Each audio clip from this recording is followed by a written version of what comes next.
Je dirais que mon mémoire de licence et ma thèse de doctorat ont au fond orienté les deux principaux secteurs auxquels je me suis toujours attaché, mais qui m'ont amené bien sûr à pousser pas mal de portes. D'une part l'étude de la législation et d'autre part l'étude de la période bourguignonne. J'ai souvent mené les deux de front, mais il est arrivé que l'un de ces thèmes se sépare de l'autre.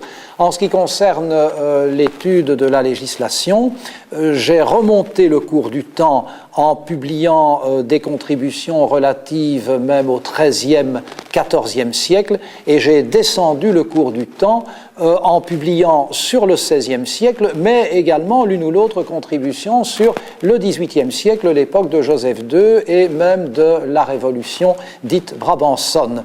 Au fond, un sujet comme celui-là permet, et non seulement permet, mais oblige de traverser le temps, de voir les choses dans le long terme, d'amener des comparaisons, d'étudier des concepts et de voir dans quelle mesure ces concepts, ne fût-ce que celui de loi, peuvent s'observer de génération en génération.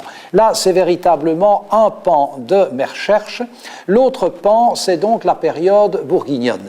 La période bourguignonne que j'ai toujours envisagée, surtout sous l'angle politique institutionnel, en commençant d'abord par explorer le Hainaut, et puis en m'étendant évidemment à d'autres contrées.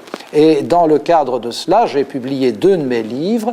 D'abord en 1996, une étude dont le sujet n'était pas fondamentalement novateur, mais que j'ai voulu repenser sur Louis XI et Charles le Hardi, enfin que l'on appelle communément le Téméraire, leur conflit, la signification qu'a pu avoir l'affrontement entre ces deux hommes et leur politique.